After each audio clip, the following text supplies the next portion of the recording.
que es el tema del matrimonio, divorcio y recasamiento. Dentro de la iglesia hay mucha tradición cultural católica y se ha ido del extremo de mucha libertad al extremo de mucha restricción con respecto al divorcio y al nuevo casamiento.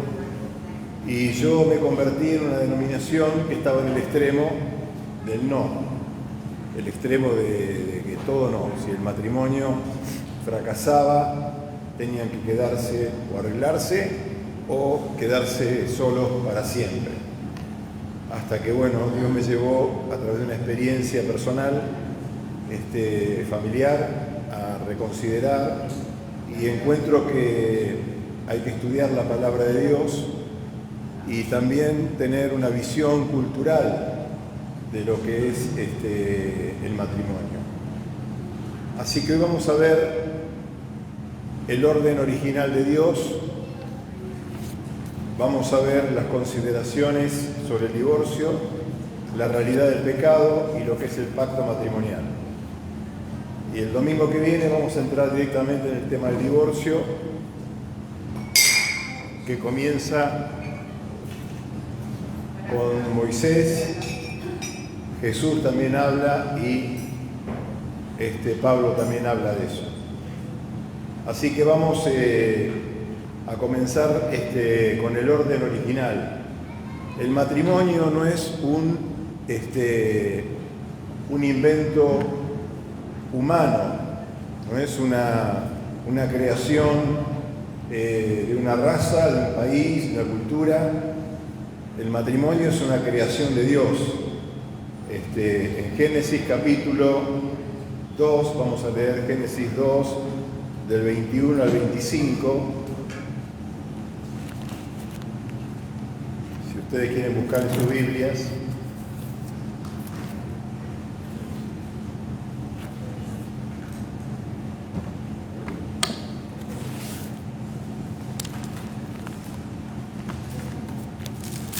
Génesis capítulo 2, del verso 21 al 25, en la institución matrimonial de Dios.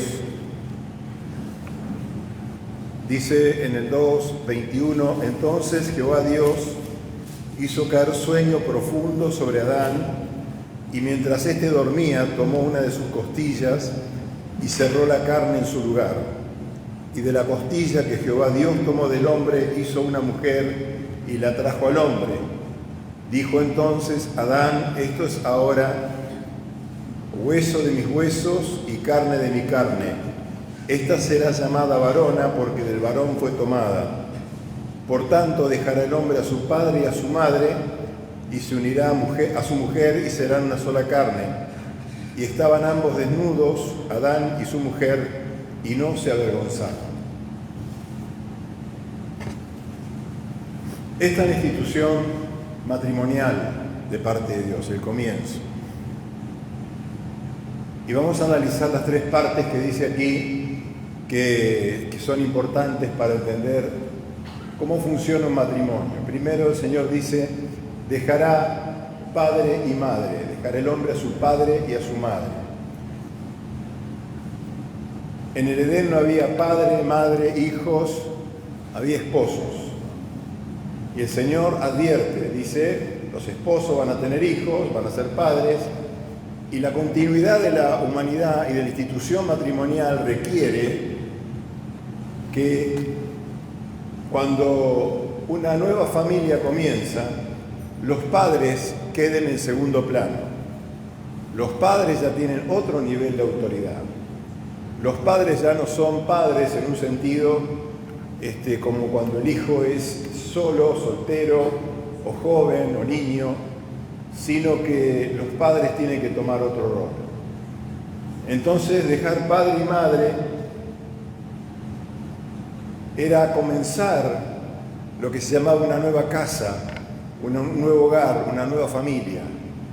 El hombre debía dejar, la mujer también debía dejar, porque el hombre era cabeza de su hogar y tenía que tomar la responsabilidad de su casa. Tenía que hacerse cargo de las decisiones que debía tomar su familia. Entonces, puede recibir consejo de sus padres, pero nunca debe recibir órdenes de sus padres. ¿Se entiende esto, hermanos? Entonces, cuando el hombre deja a su padre y a su madre, no los deja solamente en este sentido, sino que también, en un sentido, debe tener un nuevo lugar para vivir. Un matrimonio no es lo mejor que viva con sus padres, ni siquiera en el mismo terreno. A veces sale bien, pero generalmente sale mal, lo digo por experiencia. Una casa, un terreno, un lugar, es un lugar de autoridad, de dominio. Cuando una persona vive en la misma casa, el dueño de la casa es la autoridad. Y entonces es muy difícil que un matrimonio se pueda independizar de los padres cuando está en el territorio que es de los padres, digamos, aunque sea el mismo terreno, salvo que los padres sean muy ubicados y se den cuenta de esta realidad, ¿no? Pero normalmente no pasa así. Entonces, hay tragedias familiares cuando un hombre pone a sus padres por encima de su esposa. Esto es una tragedia, porque genera muchos problemas matrimoniales. Lo mismo cuando la esposa pone a sus padres por encima del marido. Siempre el esposo y la esposa deben ser la prioridad. Pueden recibir consejos de ambas partes, pero son la prioridad. Ellos deben construir con sus propias decisiones, independientemente, su futuro matrimonial. ¿Estamos bien hasta acá? Dejar padre y madre. Segundo, dice, se unirá a su mujer. La unión matrimonial es la unión más íntima, más próxima y más duradera de todas las relaciones humanas. Dos personas empiezan a pensar, obrar y sentir como una sola persona. Son capaces de interpenetrarse en sus vidas para pasar a ser una sola unidad funcional.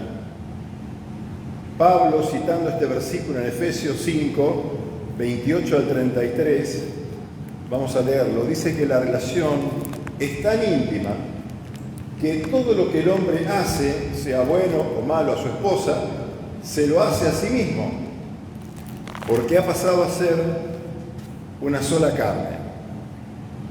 Efesios capítulo 5, 28 al 33. Dice, así también los maridos deben amar a sus mujeres como a sus mismos cuerpos. El que ama a su mujer, a sí mismo se ama, porque nadie aborreció jamás su propia carne, sino que la sustenta y la cuida, como también Cristo a la iglesia. Porque somos miembros de su cuerpo, de su carne y de sus huesos. Por esto dejará el hombre a su padre y a su madre, y se unirá a su mujer, y los dos serán una sola carne. Acá Pablo vuelve a citar esta palabra de Génesis. Grande es este misterio, mas yo digo esto respecto de Cristo y de la iglesia. Por lo demás, dice, cada uno de vosotros ame también a su mujer como a sí mismo, y la mujer respete a su marido. Quiere decir lo que la mujer, bueno o malo, le hace a su marido, y lo que el hombre, bueno o malo, le hace a su esposa, se lo está haciendo a sí mismo, porque hay una unidad tal que el bien mutuo los beneficia a los dos, y el mal mutuo los deteriora a los dos, los hace sufrir a los dos. Entonces, esta unidad es una unidad que involucra no solamente la parte íntima o sexual, sino que involucra la parte emocional, la parte mental, y en el lugar de los cristianos involucra la parte espiritual. Les vamos a ver esto más en detalle.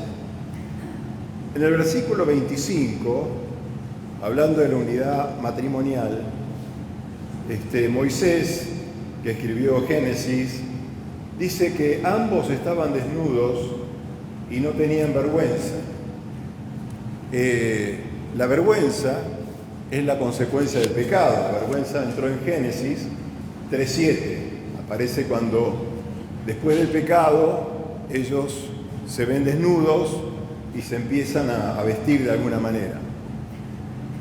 No solamente la desnudez era la vergüenza, sino que Adán y Eva no tenían nada que esconder. Al no haber pecado eran totalmente transparentes, sinceros, íntegros uno con el otro. Y esto me lleva a esta reflexión, que un matrimonio no debe tener nada que esconder. No debe tener celulares con claves secretas, computadoras con accesos limitados. Un matrimonio tiene que ser totalmente transparente. No debe haber temas que no se puedan tocar, no debe haber personas que no se puedan ver, no debe haber lugares que no se puedan visitar porque hay historia o hay realidades. No, un matrimonio tiene que ser libre. Y eso genera una confianza. Confianza, la confianza se construye. La confianza no es un voto de deseo. La confianza es la construcción de alguien que no tiene nada que esconder, de alguien que tiene integridad, de alguien que tiene una palabra y la cumple. Cuando dice estoy en el trabajo, está en el trabajo. Cuando la esposa dice estoy en casa, está en casa. Cuando dice estoy en el supermercado, está en el supermercado. O sea, la sinceridad, el no ocultamiento es fundamental para que la relación matrimonial pueda fluir y pueda estar creciendo cada vez más en ese orden original de Dios. Lamentablemente hoy vemos que eso no ocurre en general. No ocurre porque hay mucho laberinto, hay mucho vericueto, donde a veces los corazones se van fuera del matrimonio. Y esto es muy, muy dañino, porque genera desconfianza. Y la desconfianza es un enemigo del amor. La desconfianza es un enemigo de la unidad y genera independencia. Y hoy hay tanta independencia que tenemos matrimonios que se llaman abiertos, quiere decir cada uno hace lo que quiere por fuera, matrimonios libres, pero eso no genera un matrimonio en el orden de Dios. Entonces, totalmente francos y que nada se interponía entre ellos, ni siquiera el vestido. En esa unidad no se tienen que interponer los hijos. Cuando vienen los hijos, muchas veces las madres, cuando el matrimonio no funciona bien, se refugian en los hijos. Y eso también afecta a la unidad matrimonial. Afecta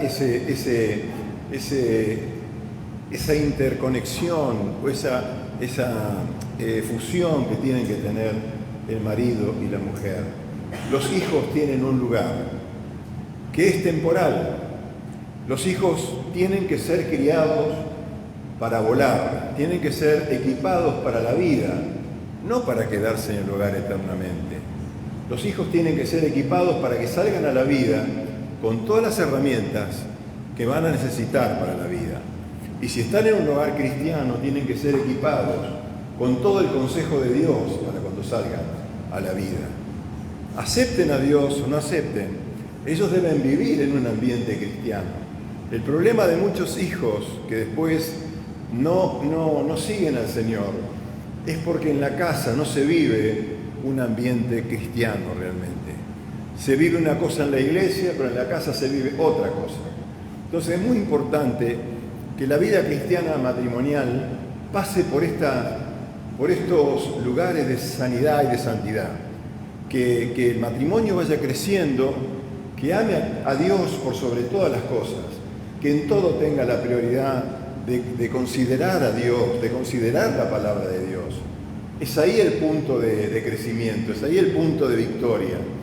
Y de ahí de vivir una vida cristiana honesta, una vida cristiana íntegra, que los hijos no vean hipocresía en los padres, que los hijos vean que los padres se aman amando a Dios, que Dios es parte de ese matrimonio y que Jesús está reinando en esa casa.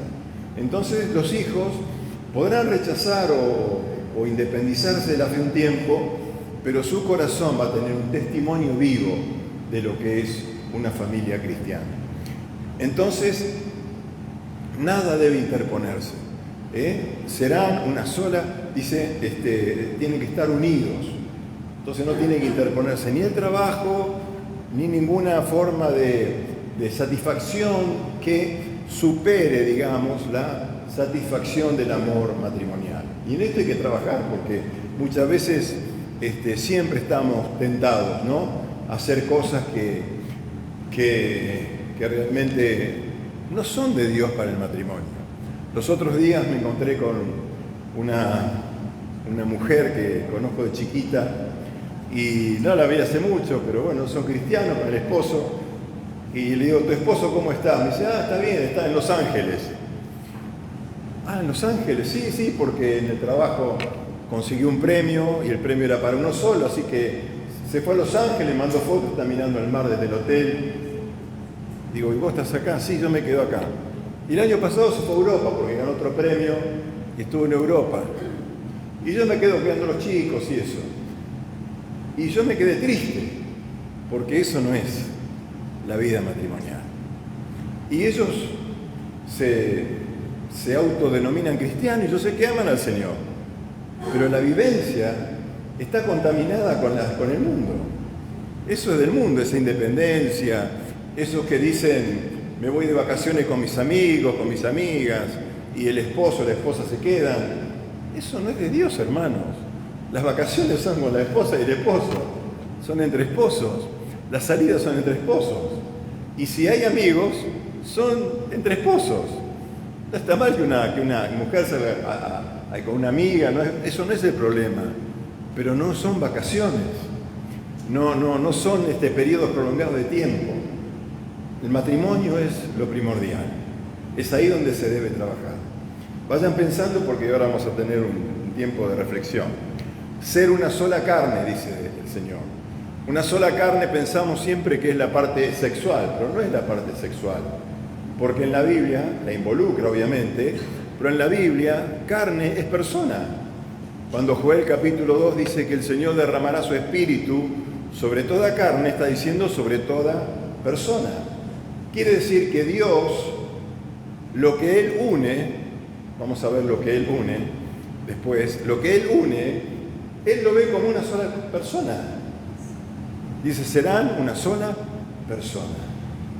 Esa es la unidad que Dios requiere. Así que bueno, dejar padre y madre, unirse a su mujer y ser una sola carne. ¿Está bien hasta acá, hermanos? ¿Alguna pregunta? ¿Alguna acotación?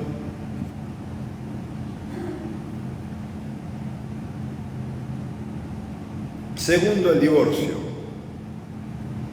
Vamos a considerar por arriba. El divorcio nunca es deseable. Nunca es deseable, nunca estuvo en el plan de Dios. En ciertas ocasiones puede ser necesario a causa del pecado. Hay matrimonios que una parte o las dos partes se dañan, hacen lo opuesto a lo que Dios quiere que hagan. Entonces el pecado que está dañando el matrimonio es necesario ponerle un punto final. Hay varios pasajes, vamos a leer, en Esdras es cuando el pueblo de Israel había contraído matrimonio con mujeres paganas, entonces Dios le ordena, el pueblo mismo se da cuenta que tiene que divorciarse de esas mujeres y volver a casarse con mujeres israelitas. Pero vamos a leer Mateo 19, del 1 al 12.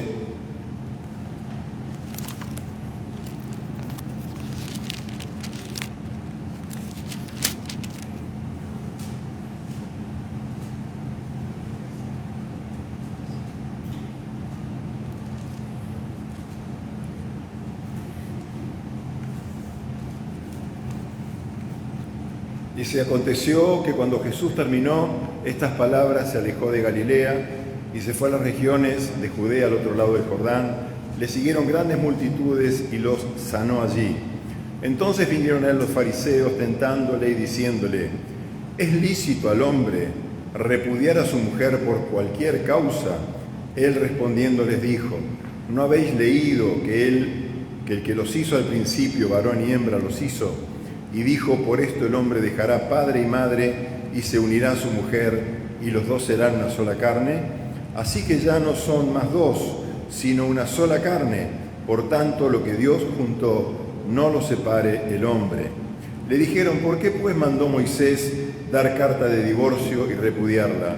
Él les dijo, por la dureza de vuestro corazón, Moisés os permitió repudiar a vuestras mujeres, mas al principio no fue así. Y yo os digo que cualquiera que repudia a su mujer, salvo por causa de fornicación y se casa con otra, adultera. Y el que se casa con la repudiada, adultera.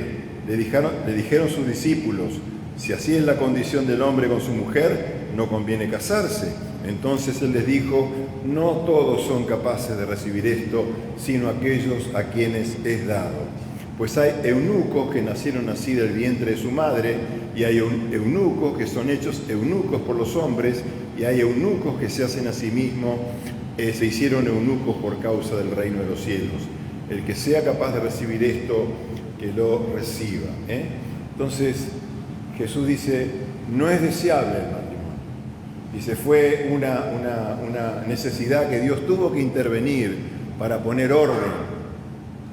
Hablamos de una cultura hipermachista, hablamos de una perversión del orden de Dios, donde el matrimonio también pasó de la monogamia a la poligamia, hasta el extremo de Salomón, que tenía 1000 mujeres, entre concubinas y esposas. Entonces Dios tiene que intervenir para que todo vuelva al orden de Dios, porque el matrimonio es monogámico.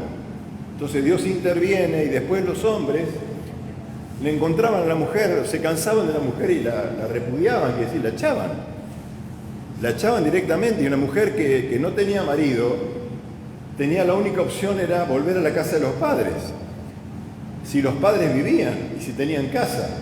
Si los padres no vivían y no tenían casa, las mujeres terminaban en la prostitución o en la esclavitud.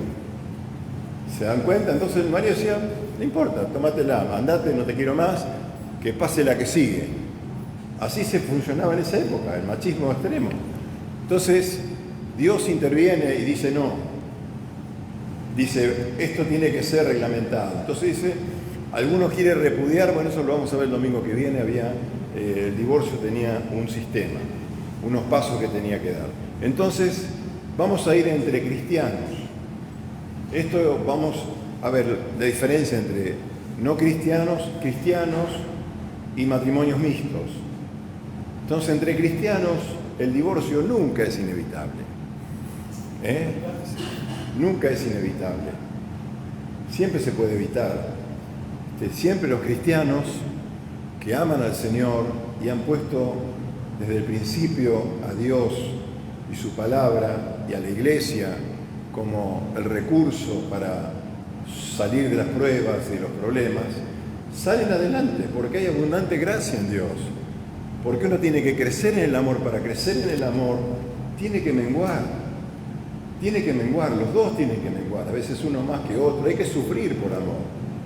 Hay que aprender a ejecutar el carácter de Cristo para amar a la esposa y para amar al esposo. Porque el matrimonio es la figura de Cristo con la iglesia.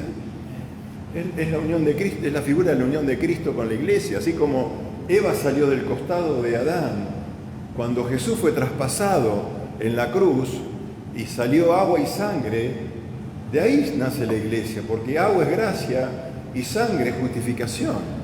Y eso fue lo que dio nacimiento a la iglesia. La iglesia también salió del costado de Jesús. Por eso va a ser la esposa.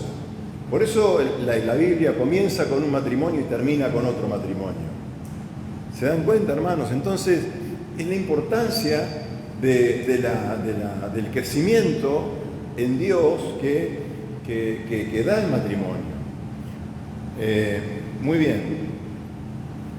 Por la gracia de Dios, dos personas pueden cambiar y resolver sus problemas si la pareja está dispuesta a buscar al Señor y la ayuda necesaria.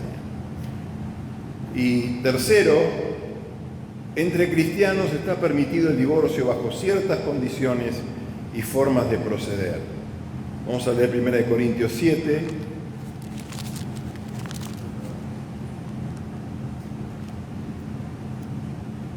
Primera de Corintios 7,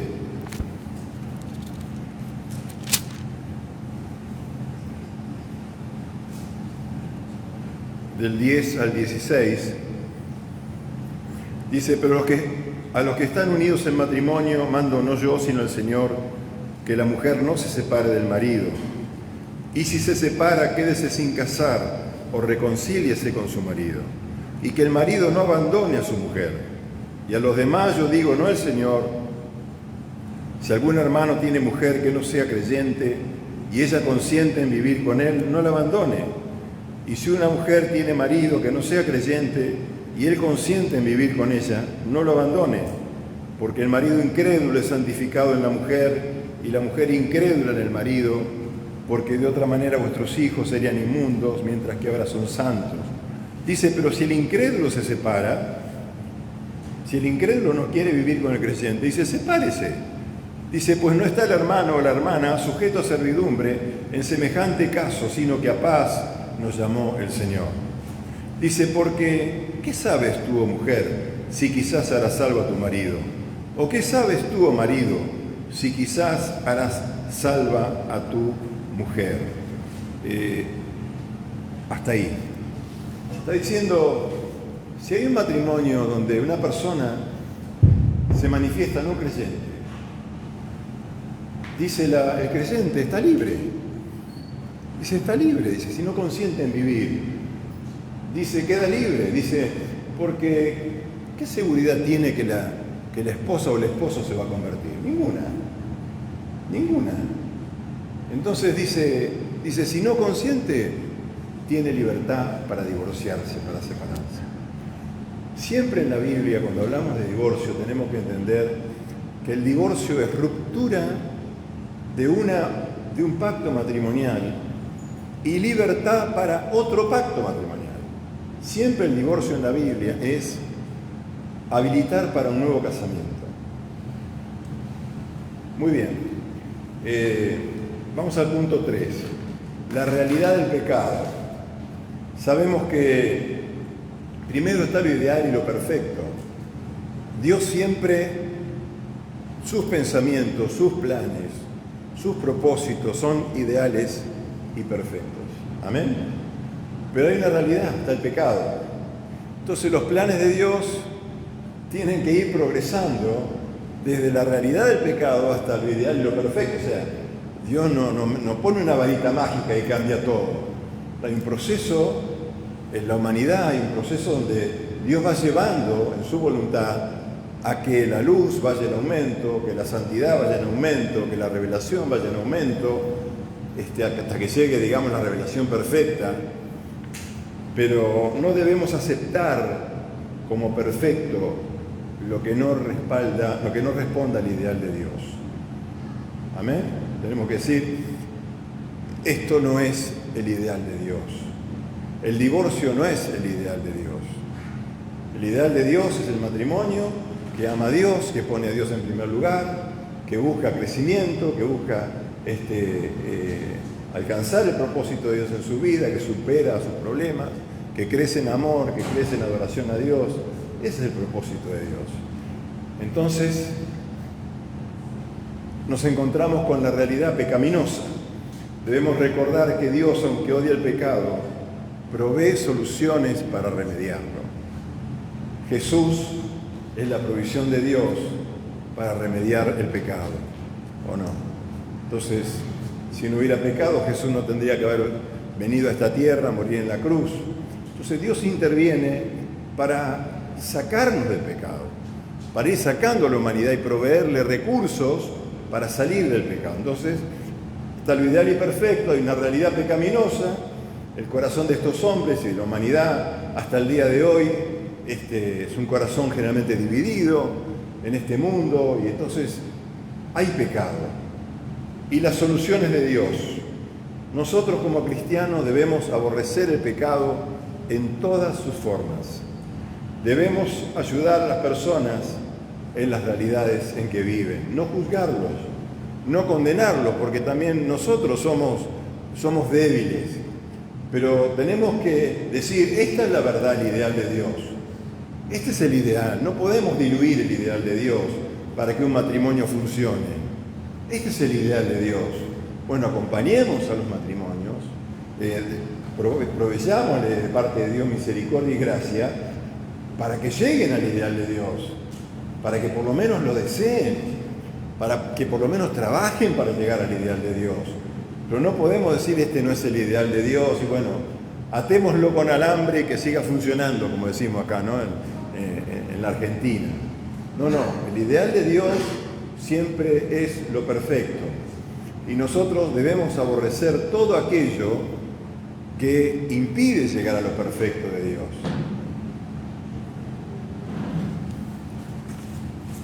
Y último punto que vamos a ver hoy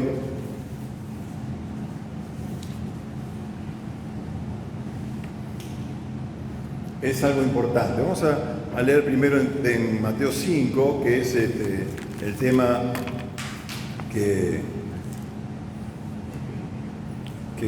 estamos viendo. Vamos a ampliar, donde Jesús habla del adulterio y del divorcio. Mateo 5, 27.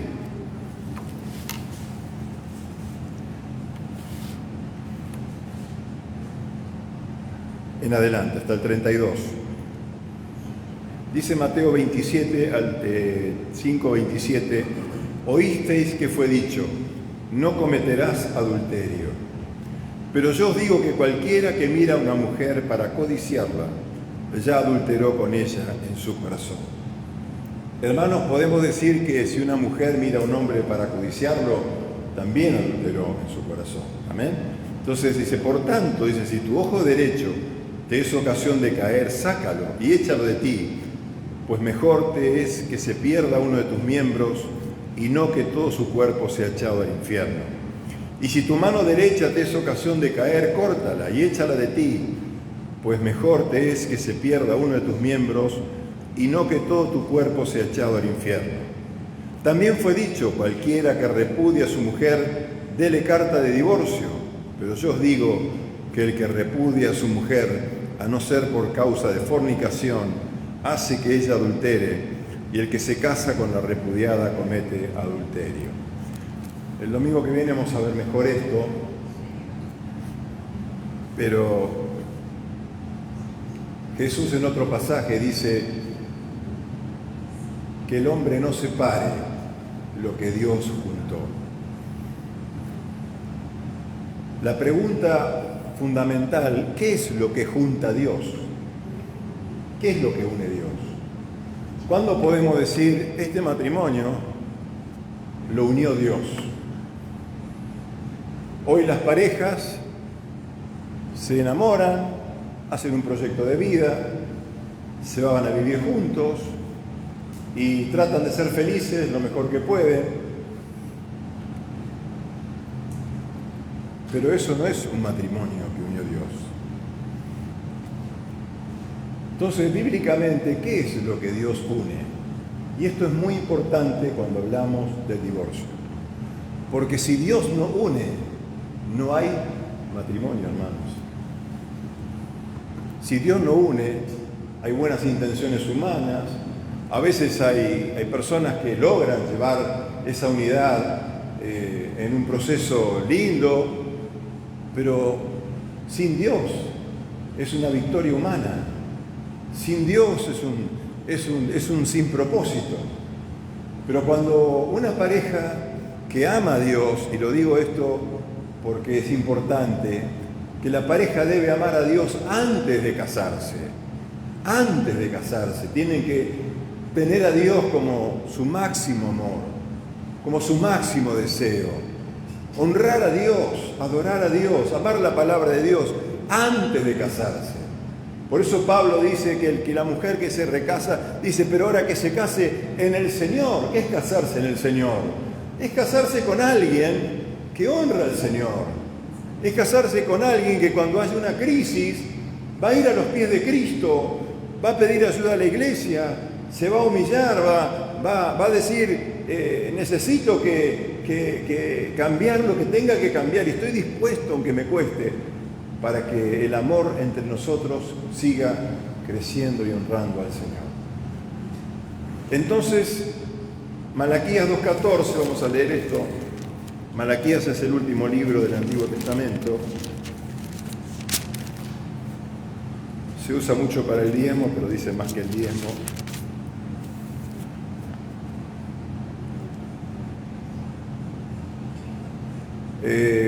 Malaquías 2:14 dice, más diréis, ¿por qué?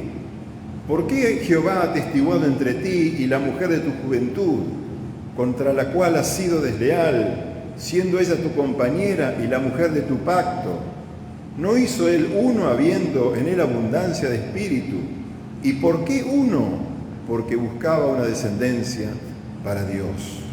Guardaos pues en vuestro espíritu y no seáis desleales para con la mujer de vuestra juventud.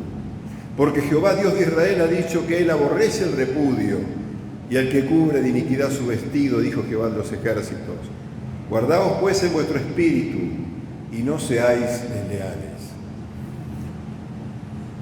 Dios es un Dios de pacto y lo que Dios se une y compromete a acompañar es aquello que se hace por medio de un pacto. Dios hizo un pacto con Abraham. ¿Se acuerdan cuando un día Abraham, ese momento hacía el pacto con animales, mató animales, los partió y Abraham pasó en medio de los animales y Dios hizo pacto con él? Dios hizo pacto también con Moisés y con su pueblo en el monte Sinaí. Las tablas de la ley eran la declaración del pacto de Dios. Y el pueblo dijo, sí, cumpliremos. No cumplieron después, pero rompieron el pacto. Pero en ese momento dijeron, sí, cumpliremos todo lo que Dios nos diga, porque tenían miedo, porque el monte temblaba y había terremoto, pero ese pacto no duró. Después otro pacto, es el pacto en Cristo Jesús, el nuevo pacto, el pacto de la gracia. Un matrimonio nace cuando hay pacto matrimonial. Esto es muy importante. Yo se lo digo mucho a los que me toca oficiar, porque el matrimonio no lo une un cura, no lo une un pastor, solamente ellos ofician el matrimonio, lo une ¿quién? Dios. ¿Qué factores tiene que haber para que exista un pacto matrimonial? Primero, honrar a Dios. Las personas que toman la decisión de unirse en matrimonio deben ser nacidas de nuevo y amar a Dios por sobre todas las cosas. Esa idea que tienen algunos chicos o algunas chicas, no, me caso y después se va a convertir, yo lo voy a hacer que se convierta, eso termina generalmente en fracaso. Generalmente va al fracaso. El noviazgo es un periodo breve de tiempo para que uno y otro se den cuenta cuánto la otra persona ama al Señor y cuánto se aman entre ellos. Pero fundamentalmente, cuánto aman al Señor. Entonces, en esa realidad, dicen, vamos a ponernos para que Dios nos una en matrimonio. Entonces, Marcos 12:30, Jesús dijo, amarás al Señor tu Dios con todo tu corazón, tu alma, tu mente y toda tu fuerza. Segundo, el matrimonio que Dios une es el matrimonio que se hace en la luz, delante de testigos. Siempre que hubo pacto, hubo testigos. En el monte Sinaí hubo testigos, en la cruz hubo testigos. Por eso el matrimonio cristiano es público. Dios es testigo, el que oficia es testigo, la esposa es testigo, el esposo es testigo, los que acompañan son testigos. Hay testigos. Yo le puedo decir a alguien que yo ministré matrimonialmente o que escuché, decirle, pero yo te escuché decir esto, ¿por qué no lo estás cumpliendo?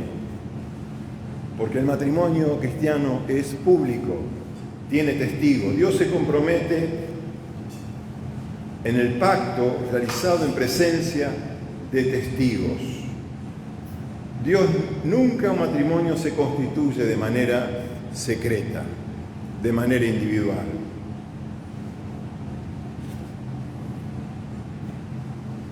Los votos matrimoniales. A veces los votos se hacen para la foto, ¿no? Porque hay que hacerlo. Sí, te amaré por siempre, fidelidad.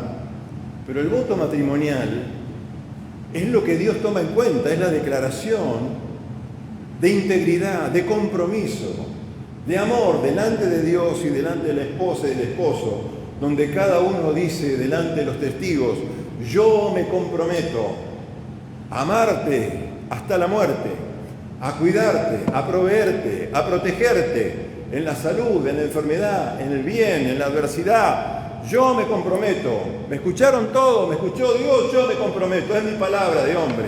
Y la mujer dice lo mismo. Son los votos matrimoniales. Y eso es lo que Dios une. El matrimonio queda unido por la declaración de compromiso del hombre y de la mujer. Entonces, el que oficia dice, yo declaro que Dios los ha unido como marido y mujer. Bueno, Dios es el que une, el pacto es ratificado y confirmado por Dios. Mateo 19:6, Marcos 10:9, Jesús dice, lo que Dios junta, no lo separe el hombre. El único que une, que junta, es Dios, no el hombre. ¿Está bien, hermanos, hasta acá? Bueno, tenemos un pantallazo. Estos son 4 puntos muy importantes para entender después la realidad y la interpretación de lo que es el divorcio y la posibilidad de un nuevo casamiento. Bueno, tenemos unos minutos para compartir, para preguntar.